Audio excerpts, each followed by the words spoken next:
When we think of spring cleaning, we tend to think of things around the house, maybe even cleaning up files on a computer if your computer hard drive is getting full. But how many of you actually think about apps like Twitter or your Amazon Prime accounts, your Netflix account, or even your bank account? Yes, there is some spring cleaning that you need to do there that could protect you from being hacked. I'm going to walk you through all of that and show you what you need to know to protect yourself and keep your life from being a mess in that area. Let's get into it.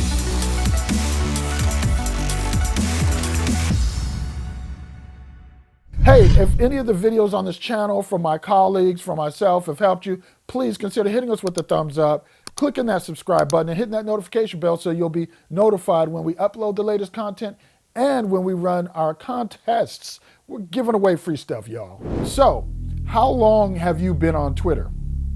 How long have you been an Amazon Prime subscriber? How long have you had an Apple ID? If your answer to any of these questions is over a few years, 5, 6 years, even longer, then there's a chance that you may have had several phones, several different third-party apps that connect to these services that you never disconnected and never deauthorized, which opens you up to hackers. So I'm going to walk you through on both iOS and Android some apps and services that we're going to deauthorize the old phones, that we're going to deauthorize third-party apps that are connected to them so that we can make your life safer. Starting with iOS. So this is the iPhone 13 Pro Max, Alpine Green. I'm going to jump into my social media folder, and these are going to be similar for the different apps you're going to look through on Android and iOS, beginning with Twitter. I've been on Twitter quite some time, so I'm going to go into my settings here on Twitter, settings of privacy. This is again on the mobile app. And then what you'll see is security and account access. That's going to be a similar menu option in many of your social media apps, security and account access. They may word it differently, but it's generally something along those lines. So I'm going to go into the apps and sessions portion of that, and you'll see it load. Now, I have gone through periodically and cleaned this up, but I haven't done it in some time. So I have apps in here that I have not used in quite some time to connect with Twitter. Like I have Eventbrite here, Mobile Nations Passport, signing in there to make comments, Discus, Clubhouse, Social Audio. So what you'll do when you want to deauthorize one of these is you're just going to go ahead and tap on it, and then you'll see the permissions. In this case, the permissions for the Eventbrite social stream app here are read only. You can only read to your feed. The apps you really want to be wary of are the ones that can read and write to your feeds. And there are some that have access to even read and write when you have credit cards and different things involved. We're going to get into those in a minute. So I'll tap on revoke app permissions and then go out of that. And then when I go back into it, you'll see that it is no longer in that list. So you definitely want to go into apps and sessions on Twitter and deauthorize any third-party apps that you know are longer currently using. And I'm going to show you briefly how to do this on Instagram. I haven't logged into any third-party apps on my IG account, but you may have. So we're going to open up Instagram. Let's get into that. There we go. And then we're going to hit the hamburger menu up top, go into settings, and from there we're going to hit security. And then you see right here it says data and history, apps and websites. For me, you see I have no active apps that are accessing my Instagram account. So it says you don't have any active authorized apps. But if you do have some there that you haven't used in some time, go ahead and deactivate, deauthorize, unauthorize those accounts, those third-party apps. And I'm going to go into Facebook now. We're going to do the same thing because, again, you have a lot of commerce taking place on these apps and through these apps. So we're jumping into Facebook. We're going to hit that hamburger menu. And after we hit the hamburger menu, we're going to go to settings and privacy. You can go ahead and tap on settings.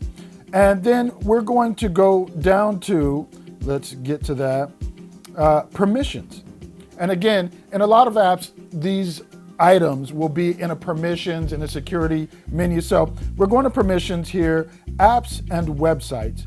And then when it loads that, you'll see the different third-party apps and websites that are accessing your account, that are accessing your content. And you guys are always doing those tests, those quizzes, all that type of stuff. So those things are gaining third-party access to your account. And as you can see here, I have some stuff from like 2012 that I haven't even touched. Actually, even from 2011. Let's keep going down. Clearly, I have not touched this in quite some time.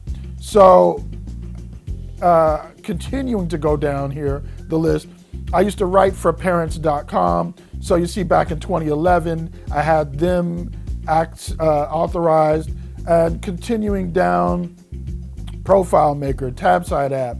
I have stuff in my Facebook account, AppBrain, Mahalo, Amplify, Socialite, Mac Heist. I have stuff going down to 2010. I'm going to keep going. So it looks like 2010 is the latest I have content that was authorized. So this is probably going to be easier from a computer, from a desktop, but from here, from mobile, I can go through all these different apps that are showing actively connected to my Facebook account, which means if they're not updating their third-party software, they could be open to getting hacked, and by extension, you getting your account hacked. So sometimes when you have had your Facebook account hacked and you don't know where it came from, how that happened, it may be because you have some third-party app, website, plugin that's connected to your account that's been compromised, and access to your account has been gained through that means. So you want to go through this apps and websites menu here and go ahead and remove permissions for all those things. So let's jump into Feedler, which I haven't used since 2011. You jump into that, you see logged in with Facebook, added on October 14th, 2011. I'm just going to go ahead and tap remove. This will remove all your connections. I don't want to delete posts that I used to post to my timeline via Feedler. So I'm going to go ahead and click remove. And once you click remove, you see you've removed Feedler from apps and websites. So now that will not be in my list. So that's Facebook. Let's also go ahead and take a look at your Google services now that we've gone through a couple different social media apps. So you know what I'm going to do is, just because it's Google and I can, I'm going to grab the S22 Ultra here, and I'm going to go ahead and we are going to log into Chrome on the S22 Ultra, and we're going to go ahead and go into Google here. So for Google, we're going to go ahead and click on the profile picture, then click on Manage Your Google Account. Once you click on Manage Your Google Account, you're going to go to Data and Privacy. Once you go to Data and Privacy, you're going to see your history settings, ad settings, personalized search settings, all kind of information. So then, as you scroll down, you'll see data from apps and services you use. Once you see that, you'll see you have a heading that says third-party apps with account access. I have 19 of them. So you're going to go ahead and tap on that, and you see all of your things, all your devices, all the services, the apps that have third-party access to your Google account. I review products, obviously, so there's quite a few things here that I have which have access to this account because I'm always testing different things, but you may not. You may have old apps, old products that are old services that are connected to your Google account. So you can go ahead here, tap on any one of those. I'll just tap on Zoom here just so you can see it. You're going to tap on it and you see it expands, and there you go. You can tap on remove access, and that will now remove access of that third-party app to your account. So that's one of the services. Let's take a look at Amazon as well. So I'm going to open up my Amazon account, and we're going to click the hamburger menu there, and that's going to bring up all the different things. And then we'll tap on account. Then we're going to scroll down to, let's get there. We're going to scroll down to where it says manage content and devices. Now again, the reason why we're going in and doing this is because you have credit card information in here. So it may not be as important with certain social media accounts because there is no really relevant, any pertinent personal information. But with Amazon Prime, you have all kinds of access to your financial information. So I'm looking at all the devices right now that are connected to my Amazon account. And so you can see my Echoes, Fire TVs, Alexa, Kindle, Prime Video, Amazon Music on 4 devices. And so these may just be old devices that you've gotten rid of. So you might want to go in there, and I've done this one as well, but you can see I have quite a few still in there with Amazon installed on several devices. You may have older devices that are stored there and you want to go ahead and remove those. So there are just a bunch of different things there that you can go ahead and remove in Amazon, and that is going to make your account more secure. Go ahead and lock that down.